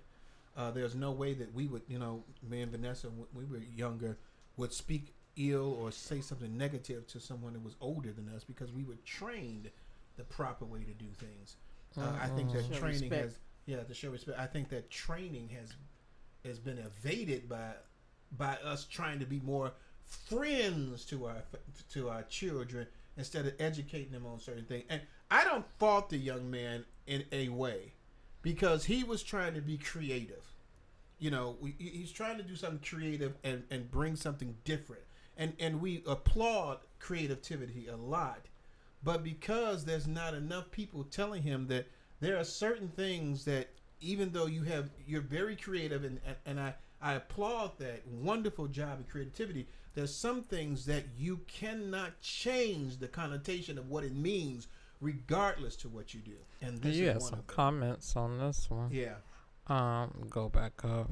Yeah, because I mean, if you think about it, he's taking that same rope and putting it around the neck. Yeah. Instead of taking it and using it as an enhancement on a belt or a wristband or something like that, but around your throat. It wouldn't have been as offensive. No.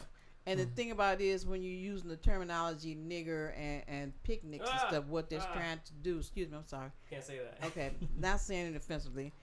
What it is that the culture is trying to, most times, soften the blow of the hatred that was spewed behind it, and try to soften it to be a more familiar, homey type of situation as you explained. Until you get mad, then they want to spit it out the way it was spit out years ago, or get mad because a white person says it, but a black person can say it. I mean, just it's wrong. That is a racial. I wouldn't say a preference, but a racial possession.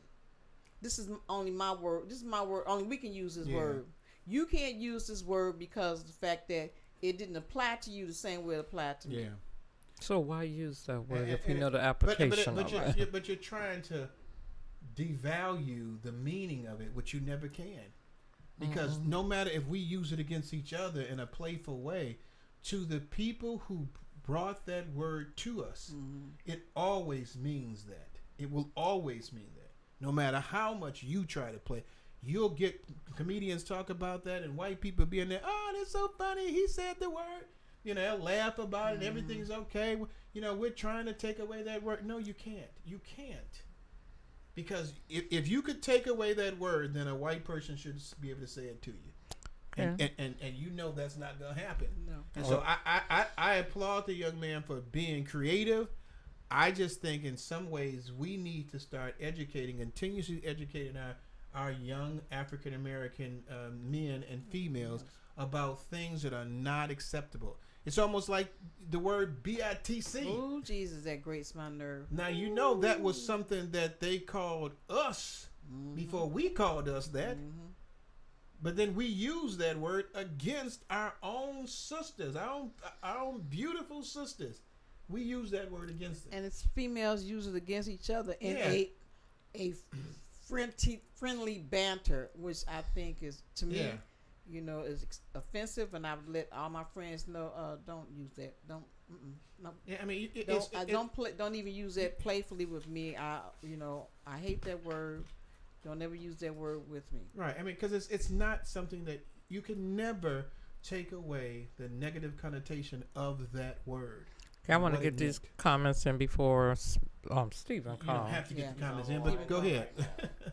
What did I say? Trying to create something unique but not trendy. No, it cannot. Let's look at the fact that the tie is designed to go around the neck of a man. It was predominantly black men more so than women who were lynched. It's problematic.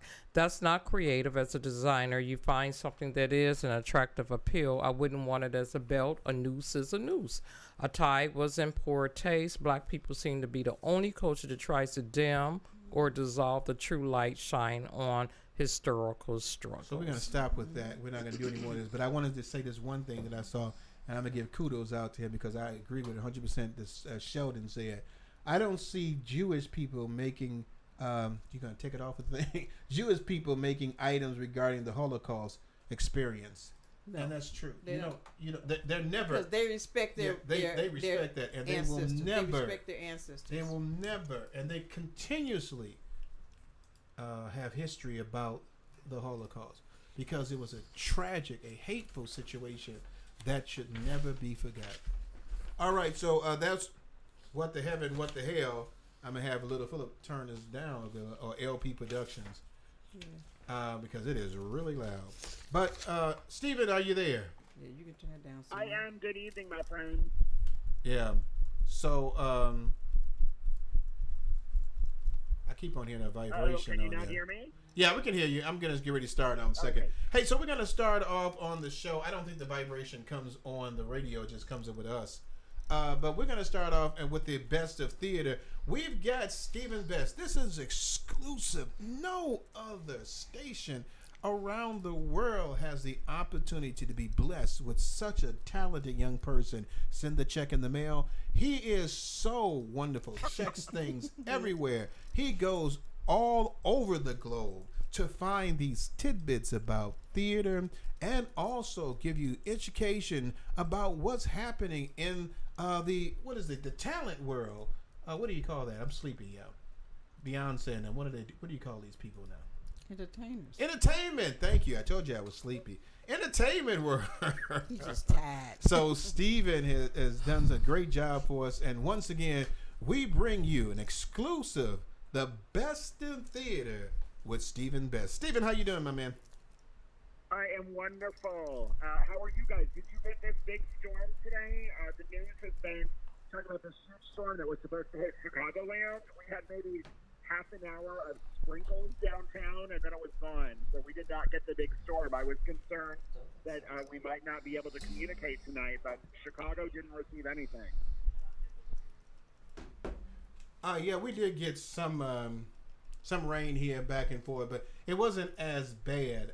I was telling LP when I was going to pick him up, it was sunny, and then all of a sudden, when I went to pick him up, I'm coming through, thunderstorms and showers. We just got a real light shower at my job. Yeah. So. Oh yeah, downtown did not get any of that. No, it was very, very light.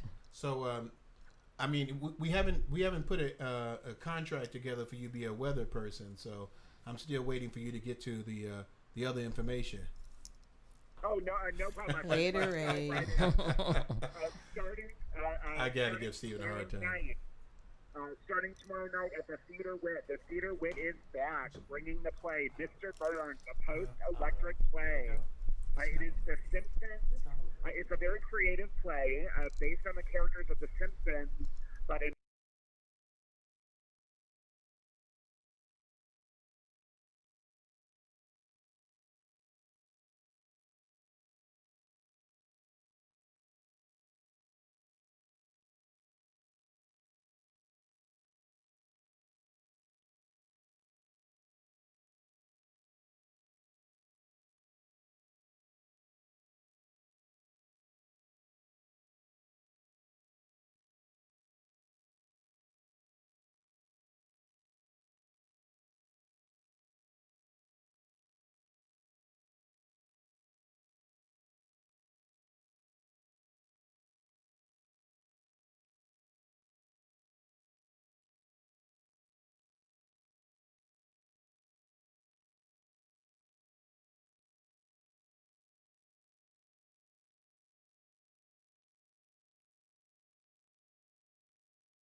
invitation from the Goodman Theater for their latest production called American Mariachi, a play by Jose Cruz Gonzalez and directed by Henry Godinez. And this one is going to run September 18th through October 24th. And it is advertised as family, love, and tradition, and breaking all of the above in a heartwarming musical to pull on your heartstrings. With this one, tickets start at $25 and up. And hey, Vanessa, if Rick and Brenda are attending this one, would you like to be my plus one? I'm asking you live on the air. Would you like to be my plus one at the Goodman Theater American Mariachi? So you all can't hear him? Vibrating. I know it's vibrating. He wants to know if you want to be his plus one on Goodman Theater. Oh, when? Oh, check her out when. Tyler, I will text. That's the 27th. On that Monday, right? He'll text you the information. Go ahead, Steven. Text me, honey. I'll be out with the moving best. On. This one was also just announced today at the North Light Theater, also here in the Skokie area in northern Chicagoland. A new musical called Songs for Nobody, featuring the incredibly talented Bethany Thomas. Again, this is September 23rd through October 31st. Bethany Thomas will be making her North Light Theater debut, singing songs from Judy Garland, Patsy Cline, Billie Holiday, Maria Callas, Edith Piaf, and more. Tickets start at $30 and go up to $89. Tickets are available at northlight.org. Again, that's northlight.org up in Skokie. And I mean, I know we've all seen Bethany Thomas in multiple productions here in Chicago. This woman's voice is a gift from the angels. So I'm very much looking forward to that one. For those who are actually here downtown Chicago, just a reminder, Broadway in Chicago presents Teatro Zanzani at the Cambria Hotel. It is going live and well. With this one, you get both dinner and a cabaret show. Tickets range from $99 to $188. So for those downtown, Teatro Zanzani is the way to go. For those down in Aurora, I know we talked about this for about 10 minutes last week, so I'm just going to hit it again real quick. Kinky Boots, highly recommended by myself. Rick and Brenda loved it. I have to be honest, I've yet to see anyone pan this one or give it a negative review at all. But Kinky Boots, very life-affirming and fantastic, playing at the Paramount Theater in Aurora, Illinois. Tickets range from $38 to $75. And again, you can just go to the website for tickets. Highly recommended. 2.5 hours of fun, fabulous shows. Okay, this was all Chicagoland. Now I'm going to set our sights on New York for a little bit. Waitress, the musical, now has a new home at the Ethel Barrymore Theater in New York. It is the first musical to return to Broadway, and it opened to a sold-out audience. And actually, that first week set a record for dollars at the Ethel Barrymore Theater in 1 week, over $190,000. The old record was $189,000. So the audiences in New York are flocking to see Waitress, starring Grammy nominee Sarah Bareilles and Tony nominee Sarah Bareilles. It was said on the first show that during the show itself, there were 8 standing ovations during the performance, not just at the end. So I'm very excited. It looks like the theatrical audiences in New York are waiting for these shows to open, and they showed up for Waitress in a big, big way. And now, lastly, I hate to end on a downer, but we're going to end on a downer. Chicago the Musical was playing at the Muni Theater in St. Louis, Missouri, and unfortunately, they had to cancel their final 3 performances because cast members caught COVID-19. Jesus. The artistic director said it was disappointing to end our 103rd season, and we will see you next summer. So we're just going to end this as a reminder if you want to see a show in Chicago, you have to wear a mask. That's a non-negotiable. And if you want to show up at the theater and fight and say this is squashing your civil rights, shows are getting canceled because cast members are getting sick. And they're getting sick because they are exposed to COVID-19. This is not a joke. This is not a hoax. This is not, this is only one theater that had to cancel their final few shows. But I was at another show from the Goodman Theater. Now, this one was outside last Thursday, but there were more people on stage wearing masks.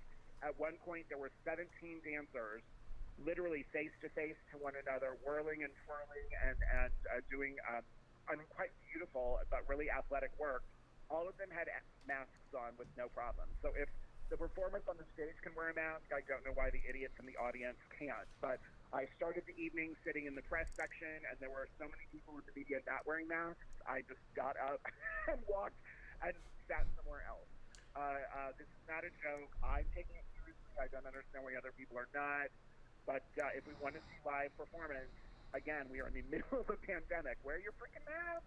Yeah. It's really just that simple. That is so true. I promise you, more shows will get canceled as a result of this.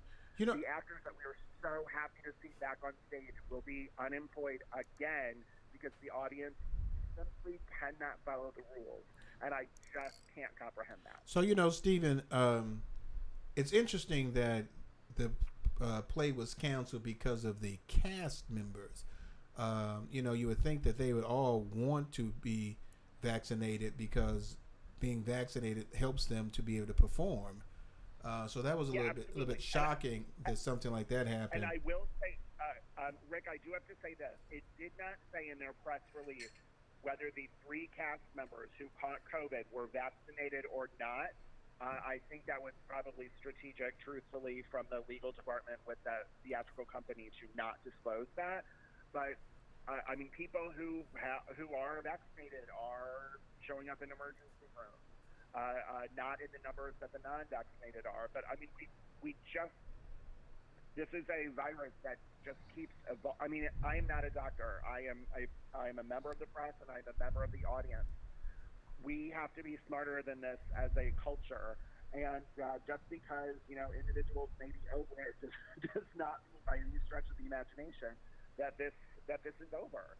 So I'm sad that those 3 actors got it. I'm looking back to Broadway a year and a half ago when this first started. the show, the Moulin Rouge, actually closed the day before all the rest of Broadway shut down because so many members of their cast called in sick because they had COVID before there was even a name for what COVID was. So we have to, I mean, again, collectively, we just have to be smarter and more diligent as citizens to really protect ourselves and protect the people around us. But I'm sorry, I interrupted you. Please finish your point. No, I mean you're absolutely right. I'm just a little bit shocked on that a lot of people are not paying attention to the fact that you want to perform. It's bad enough that people are coming to these plays and not wearing masks, or they're arguing about wearing masks, or I saw that Broadway in Chicago is also going to implement people wearing masks as well to come in and showing vaccination shots, which I think is great.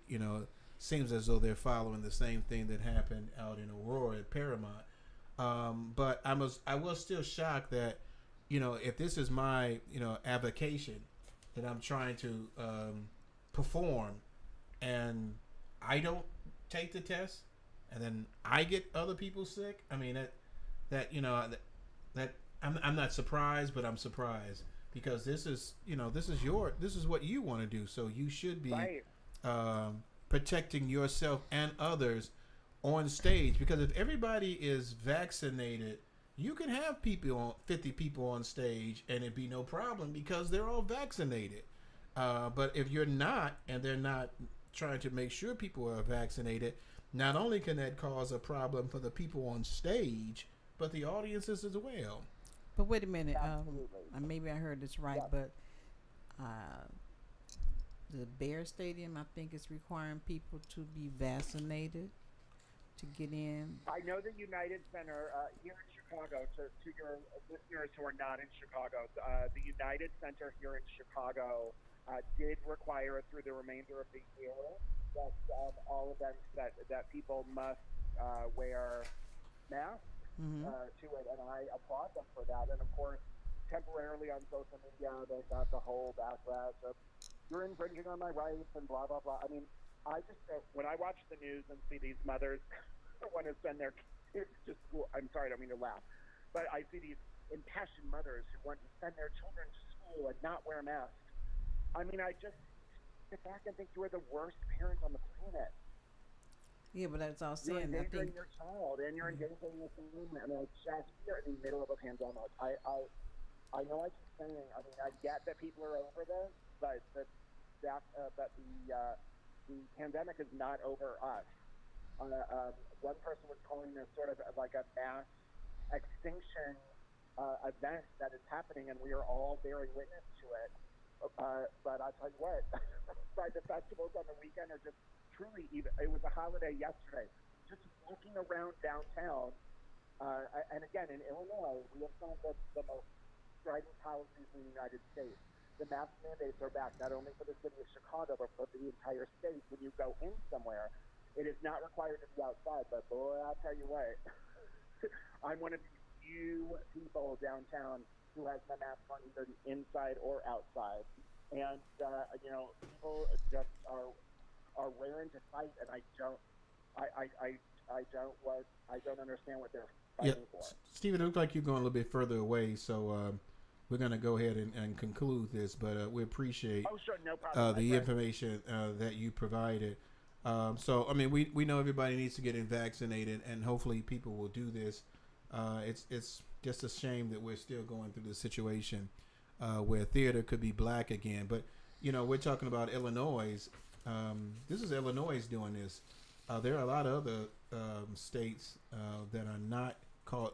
I mean, I got to go to my chiropractor in Indiana, and they have no vaccination guidelines. You don't have to wear masks there. And they haven't changed anything in Florida either. Yeah, and I'm sure Texas with the the abortion against Roe versus Wade, changing that, they don't care about masks and stuff like that either. Was it Texas or Florida where the school had a serious outbreak? That was Florida, and DeSantis is against mandates for that. Yes. But Stephen, hey, we appreciate you, and I know we hear the vibration here, but I don't think you hear it on the radio or on Facebook. So Stephen, we appreciate you. contacting us as always at 8 p.m. with the best in theater, and we look forward to seeing you next Tuesday at 8 p.m. The best in the East, North, You got it, my South, friends. Have a and great West. night. All right, take care. Bye, Bye-bye. Stephen. All right, so that was Stephen Best in the Best of Theater. We hope you all enjoyed that. Give her this back because your phone locked up and it wouldn't let me put anything in there. It took too long. Because I was talking. But you want your phone here. So what do you have? Hold on for a second because I got to get what you're looking for. What do you have now? You're going to go with Club 50 and relationship. I mean, not Club 50 and Ife Designs. Okay. Hello, Golden Divas. Hello. Hello. This week at Club 50, I'm actually going to be talking about living through the second new wave of COVID, because this mutation just keeps going on and on and on. Are we ever going to get out of it? But that would be my topic this week.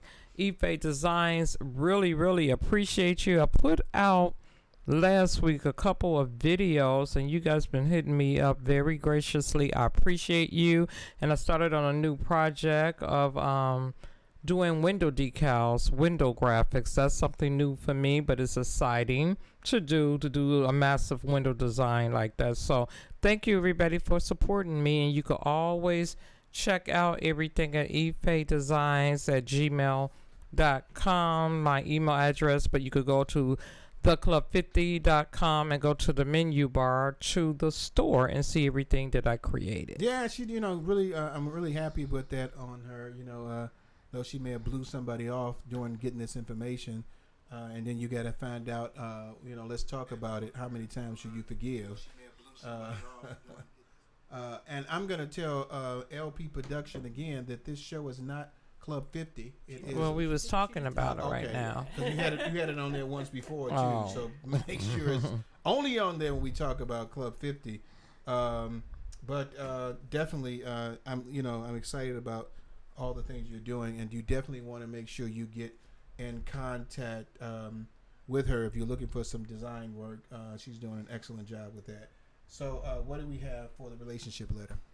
Dear LSTT, please help me to try to understand why don't people want to work. I had my cable people scheduled to come out to disconnect my cable today.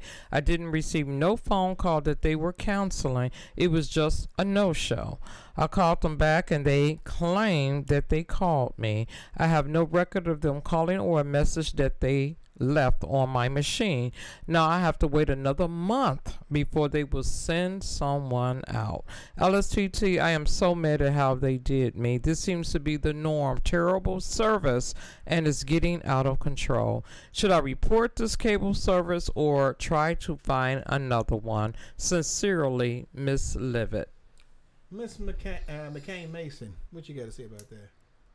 At this time right now with COVID, we're finding that majority of the companies out there are extremely short-staffed. So the staff they do have are overstretched, overscheduled, overworked. Then you have people that call off. So you may have, originally you're supposed to have a schedule of 10 people and only 2 people show up. So there's really not a lot that you can do. You can put in your complaints and understand that everyone is dealing with shortages right now.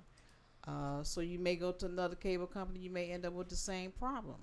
You may not. It's up to you to decide whether or not you think that cable company is worth the second opportunity, or just call in and find out, hey, what's going on?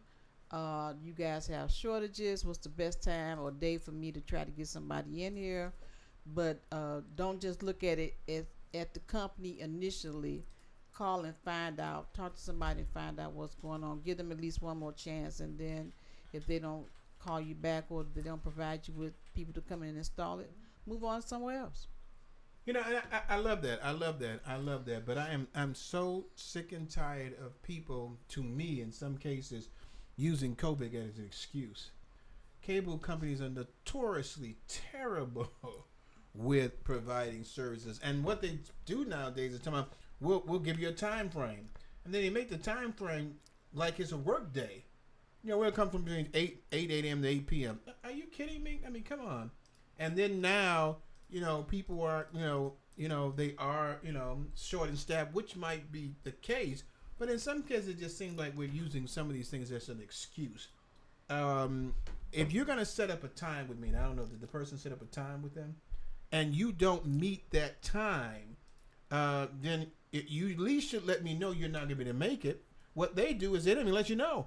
Time goes by, you sit there, they're supposed to be here between 8 and 3. It's 4:45 and I ain't heard from him. And you calling them. And then you got to call them and say, oh, he didn't make it? And I mean, I had my company tell me one time, a person come over, they said, the guy said he came over, no one's here. We ain't went nowhere. Heck, I don't go nowhere most of the time. 95% of the times I'm at home. What house did he go to? And they're going to charge me $50 for him coming and not being there. I'm like, this is ridiculous. So I understand the frustration that she has, and Vanessa's right. You're probably going to run into that same frustration with another company. It's unfortunate. You have to look at the value that you receive from the company. Is it as the pros outweigh the cons? Because you're going to have the same problem with, Affinity and other companies like that. All of them are going to have the same issues where they're going to overbook and not take the time to care about customer service anymore, because it's an obsolete thing nowadays. Customer service is, you don't even get it anymore. And so unfortunately, obsolete. It's a shame that happened, but you might be better off staying with the company if they have a better lower rate. Now, if you can find one that's a little bit lower rate, because right now, if you live anywhere where Wide Open West is, I mean, heck, they're giving away their thing for a steal right now. It's like about $19 a month. But is it worth it? Hey, that's what we got. I mean, it has some issues. I mean, it really has some issues. It has some issues, but I'm just saying. I mean, if I'm going to have problems at $59 a month compared to $19, I might as well pay less for the problems. Yes, and so you may want to look into that. Well, Miss Levitt, it's kind of bad, though. I agree with both Rick and Vanessa and everything they said, but don't lie and say you made the phone call and you didn't. Yeah. That I called your cell. No, I called your house phone and I left a message, and the person checked, no messages left, not even a number for the, the calls that you could check and stuff. So you lied about that, and I had to call you after 2 hours of you not showing up. This person was giving them the benefit of the doubt. And don't let Brenda have to call you. Please don't let me have to call you, because I'm tired. I don't want to go through this crap with you guys. But the thing that aggravates me so is how she shows up Betty Shabazz. Yeah, because this is one of these stories that just really makes me so mad when someone have to wait now a month for something that they was right there. Yeah. And you didn't even help them out. So, Miss Levitt, I am so sorry that had to happen to you. But I truly gave you some great advice. Yeah. Stay with them, because it ain't going to get no better. Yeah, and it's unfortunate that you say that. With cable companies, they know they supply and demand. A lot of places don't have that many cable companies. And then you got like 3 of them, and all of them are bad with service. They all suck.